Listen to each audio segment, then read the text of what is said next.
लग रहा है कि मैं एक आकाश में उड़ता परिंदा जो कि मैं किसी के बंदिश में नहीं हूँ, ऐसा मैं फील करता हूँ। ना ही मुझे कोई मतलब रोक ही नहीं सकता कि कोई या परंपरा हो या कोई भी रीति रिवाज हो या किसी भी चीज़ का, बिल्कुल स्वतंत्र आजाद ऐसे बोल रहा है कि मैं तो हिंदू धर्म हूँ, मैं हिंदू हूँ। वो धर्म बदलने के लिए बोल रहे हैं भगवान बुद्ध के, लेकिन भगवान बुद्ध का केवल नाम पे मत जाए आप। भगवान बुद्ध की कही हुई एक एक बात मनुष्य अगर मान ले और मान कर उस पर आचरण करना स्टार्ट कर दे, दीघा जागरतो रत्ती दीघं सत्तस योजनं दीघो बालानंग संसारो सद्धमंग अभिजात।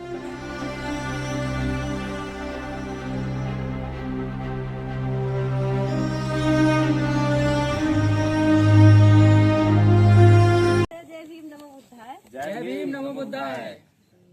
मैंने धम्म संघ से जो सीखा है, नमो तस् भगवतो अरहतो सम्मा सम्बुद्धः जी। मैं उन सम्यक संबुद्ध को नमन करती हूँ जिन्होंने अपनी समस्त इंद्रियों को पूर्ण तरह नियंत्रण स्थापित करके अपने चित्त कलेशों का अंत कर दिया और काम क्रोध लोभ मोह दोष ईर्ष्या राग इत्यादि को बाहर निकाल कर अपने चित्त को परिशुद्ध किया। बहुत बढ़िया, बहुत अच्छे। खमायसना ओकाश वंदामि धनते द्वारतेन मया कत्तं सब्बन अपराधन खमतु में भनते।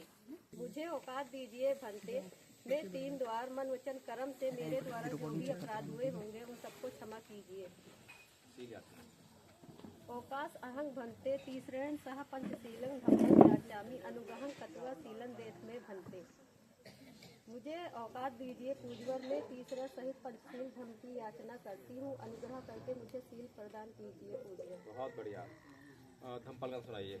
सब पापा सकर्णं कुशल संपदा सचित परियोदपनम एतं बुधानु शासनम नो पुब्बं गमा धम्मा मनोसेठा मनोमय मन साचे पदुचैन भा सती वा करोति वा ततो नंग सुख दुख मनवेति चक्तं वा वहितो पदम।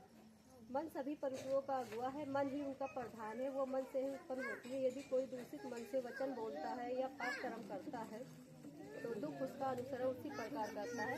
कोची मंग अवधि मंग अजीनी मंग हाथी में ये चातंग उपनिहति वेरन तेसंग न सम्मत। उसने मुझे डांटा, उसने मुझे मारा, उसने मुझे जीत लिया, उसने मेरा सब कुछ लूट लिया। जो ऐसा मन में बनाए रखते हैं उनका वेर कभी शांत नहीं होता। 5वां ना ही वेरेन वेरानी सम्मति खुदातन आवेदन चा सम्मति धर्मो सनातन। इस संसार में वेर से वेर कभी शांत नहीं होता, ये संसार का सनातन नियम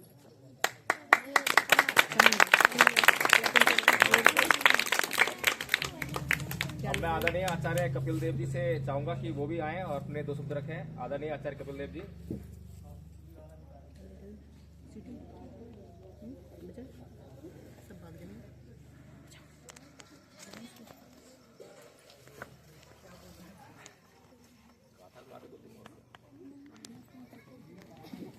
सभी साथियों को जय भीम नमो बुद्धाय। साथियों, मैंने धम्म संघ से प्रथम वर्ष का कोर्स सीखा, जो कि उस कोर्स को सीखने के बाद मैंने अपने जीवन में अप्लाई किया तो मुझे ये पता लगा कि मैं बहुत मतलब गलतियां करता था पहले। पाप क्या है, पुण्य क्या है, ये चीज़ें बारे में पता ही नहीं था।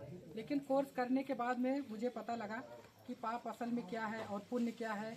तब से मैं अपने जीवन में निरंतर उस कोर्स के माध्यम से मैं पुण्य यानी कि जो कुशल कर्म है उसको करने के लिए प्रयासरत रहता हूँ हमेशा। बाई चांस कभी हो जाता होगा जो कि अनजाने में, लेकिन मैं तुरंत अगर हो भी जाता है तो उसको मैं सुधारने का काम करता हूँ कि आइंदा आगे से ऐसा ना हो। जैसे कि मैंने धम्म संघ से सीखा, जो कि मेरे घर में हमेशा होता था कि अकोची मंग अवधि मंग अजीनी मंग हासी में ए चतंग उपनहंती वेरंग तेसंग न सम्मति। कि उसने मुझे मारा, उसने मुझे डांटा, उसने मुझे जीत लिया, उसने मेरा सब कुछ लूट लिया। जो व्यक्ति ऐसा अपने मन में बनाए रखता है उसका वेर कभी शांति नहीं होता। ये चीज़ें जब भगवान बुद्ध की गाथा से मुझे पता चली तो मेरे घर का जो मेरे दोनों मियाँ बीवी में जो कलेश होता था कभी कदा छोटी मोटी बातों को लेकर, वो तो बिल्कुल ख़त्म ही हो गया कि अरे हाँ, ये जो अशांति रहती है अंदर से, ये जो चित्त जो है मेरा शांत क्यों नहीं रहता। लेकिन जब भगवान बुद्ध की इस गाथा को माना कि भगवान बुद्ध की कही हुई बातें हर एक चीज़ प्राकृतिक है, क्योंकि जो कोई भी व्यक्ति भगवान बुद्ध को बात को मानकर उस पर चलना प्रयास करे तो वो उसके लिए भी कल्याण रहेगा और घर में जो कलेश होंगे, जो दुख आता है जिन बातों को लेकर, वो समाप्त हो जाता है।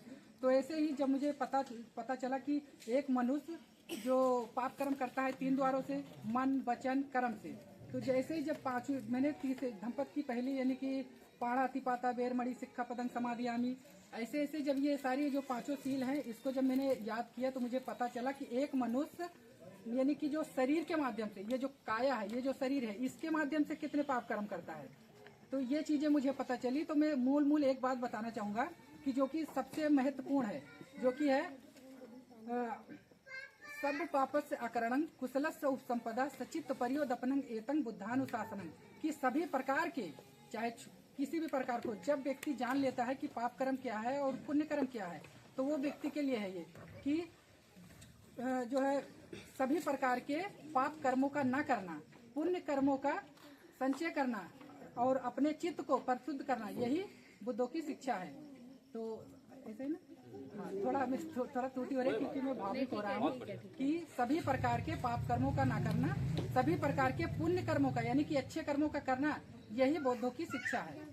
ये ऐसा है, यानी कि जब व्यक्ति जान लेता है कि पाप कर्म क्या है, पुण्य कर्म क्या है, तब फिर वो व्यक्ति पुण्य कर्म की ओर बढ़ना स्टार्ट कर देता है। हाँ, तो सभी लोग हैं यहाँ पे, कोई वो नहीं है, आप सभी को पता होगा, जो यहाँ पे मेरे बारात गए होंगे मेरे शादी में, तो किसको लेकर कि हाँ मेरी इज्जत नहीं हुई, वहाँ पर कोई दिक्कत रही होगी भाई, उनकी बुकिंग किया था, नहीं बैठने को मिला, कोई दिक्कत हुआ, तो इस वजह से मुझे मेरे दिमाग में गांठ सी बन गई थी कि मैंने कुछ भी नहीं मांगा था, केवल यही मांगा था कि हाँ अपनी बेटी को एक साड़ी में विदा करना है, बाकी मैं दहेज की मांग नहीं कर रहा हूँ, लेकिन कम से कम मेरे जो बाराती आएंगे उनकी जो है इज्जत कर देना, इतने के लिए यही सारी बातें थी। उसके बाद में जब घर पे आया तो उसी की मुझे खुंदक थी, मुझे थोड़ा बैठने को नहीं मिला इस बात को लेकर, तो कहीं ना कहीं ऐसे मेरे मतलब दोनों मियाँ बीवी में झगड़ा मचा रहता था। लेकिन भगवान बुद्ध की ये जो गाथा है, ये तो मेरा पूरा जिंदगी बदल के रख दिया।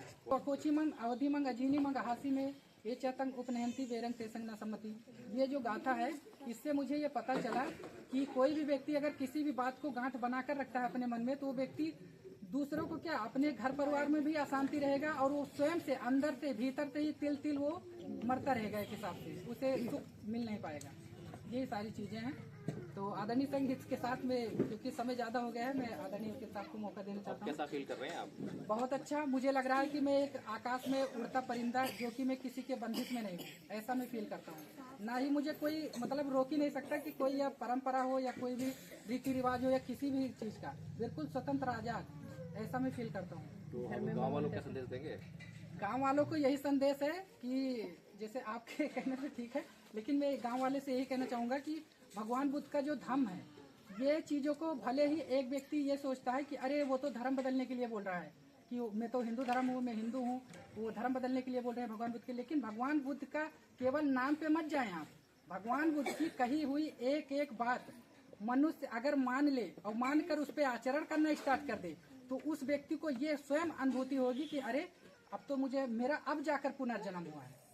क्योंकि भगवान बुद्ध का ज्ञान ऐसे ही एक मैं आपको गाथा बताना चाहूंगा कि दीघा जागरतो रत्ती दीघं सत्तस योजनंग दीघो बाला नंगसन सारो सद्धमंग अभिजानतंग, कि जागने वाले की रात लंबी होती है, ठीक उसी प्रकार से थके हुए व्यक्ति का सफर यानी योजन लंबा होता है। और सच्चे धर्म को न जानने वाले, इस पे थोड़ा अपशब्द है लेकिन वो मैं नहीं बोलूंगा, सच्चे धर्म को न जानने वाले व्यक्ति के लिए इस संसार का चक्र लंबा होता है। अब सच्चा धर्म क्या है और जिस धर्म को हम मान रहे हैं वो क्या, कौन सा धर्म है, इस चीजों को हमें पहले भली बातें समझना होगा। तो इस पे बहुत सारी बातें हैं, तो ज्यादा डिटेल में मैं उतना इसलिए नहीं कर पाऊंगा। बहुत बढ़िया।